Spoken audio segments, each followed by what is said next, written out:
অনেক সময় কোনো সমস্যা না থাকলেও আমরা সমস্যা ভাবি, সমস্যা ক্রিয়েট করি। তার একটা উদাহরণ দিই, সোনোগ্রাফিতে, আলট্রাসোনোগ্রাফিতে দেখা গেল বাল্কি ইউট্রাস। তার কি এফেক্ট হতে পারে, তার কি সিগনিফিকেন্স হতে পারে? আলট্রাসোনোগ্রাফি হয়তো অন্য কারণে করা হয়েছে, কিন্তু সেখানে দেখা গেল, একটা কমেন্ট করেছেন সোনোগ্রাফার, যে বাল্কি ইউট্রাস। এবার তার সিগনিফিকেন্স কি, তার আশঙ্কাই বা কি? সাধারণত দেখা গেছে প্রেগনেন্সির আগে ইউট্রাসের যা সাইজ থাকে, অবশ্যই ইউট্রাসের সাইজ তো বয়সের সাথে সাথে বাড়ে কমে। কিশোরী বয়সে যেটা থাকবে সেটা মধ্য বয়সে এমনি ইউট্রাসটা আগের যে সাইজটা গ্রো করে যাবে, আর তারপরে মেনোপজের পর ইউট্রাসটা শ্রিঙ্ক করে ছোট হয়ে যাবে।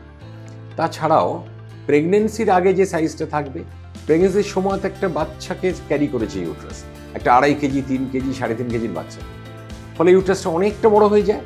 তারপরে সেটা আবার শ্রিঙ্ক করে, ঠিক কথা, 6 উইকসে, আমরা বলি পুয়ারপেরাল পিরিয়ড। কিন্তু সেটা আগের মতো সাইজে আর আসে না, সেটা কিন্তু একটু বড়ই রয়ে যায় যতক্ষণ না সেটা মেনোপজ গেল, মেনোপজের পর সেটা আবার শ্রিঙ্ক করে। তাহলে প্রেগনেন্সির পরে মধ্যবয়স্ক অবস্থায় যদি দেখা যায় বাল্কি ইউট্রাস, সেটাই তো ন্যাচারাল, অবশ্যই যদি তার আর কোনো সিমটমস না থাকে। কারণ যদি তার মাসিকের ঋতুস্রাবের কোনো প্রবলেম থাকে, যেরকম ধরুন অত্যধিক ঋতুস্রাব হচ্ছে, অথবা ঋতুস্রাবের সময় খুব ব্যথা হচ্ছে, অথবা ঘন ঘন অনিয়মিত ঋতুস্রাব হচ্ছে, তাহলে ভাবতে হবে যে একটা অ্যাডিনোমায়াসিস অফ ইউট্রাস হয়েছে কিনা, এতেও ইউট্রাস বাল্কি আসে। সেটার জন্য ফার্দার টেস্ট করা দরকার এবং দেখা দরকার অ্যাডিনোমায়াসিস ফিচার্স আছে কিনা, হলে সেটাকে মেডিকেলি বা সার্জিক্যালি ট্রিটমেন্ট করতে হবে। কিন্তু শুধুমাত্র নিছক বাল্কি ইউট্রাস, দরকার হলে আমরা আরো কিছু টেস্ট করে দেখে নেবো যে তার আনুষঙ্গিক কোনো প্রবলেম আছে কিনা, অ্যাডিনোমায়াসিস আছে কিনা। যদি তা না থাকে, এটা নিয়ে একদমই চিন্তা করবেন না।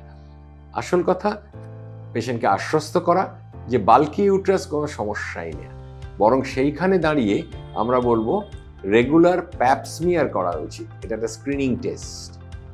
অথবা মেনোপজের কাছে চলে গেলে একটা সোনোগ্রাফি করে এন্ডোমেট্রিয়াল থিকনেস দেখা উচিত, সেখানে কোনো অ্যাবনর্মালিটি আছে কিনা। নিছক বাল্কি ইউট্রাস শুনতে লাগছে সমস্যা, আদৌ তা না।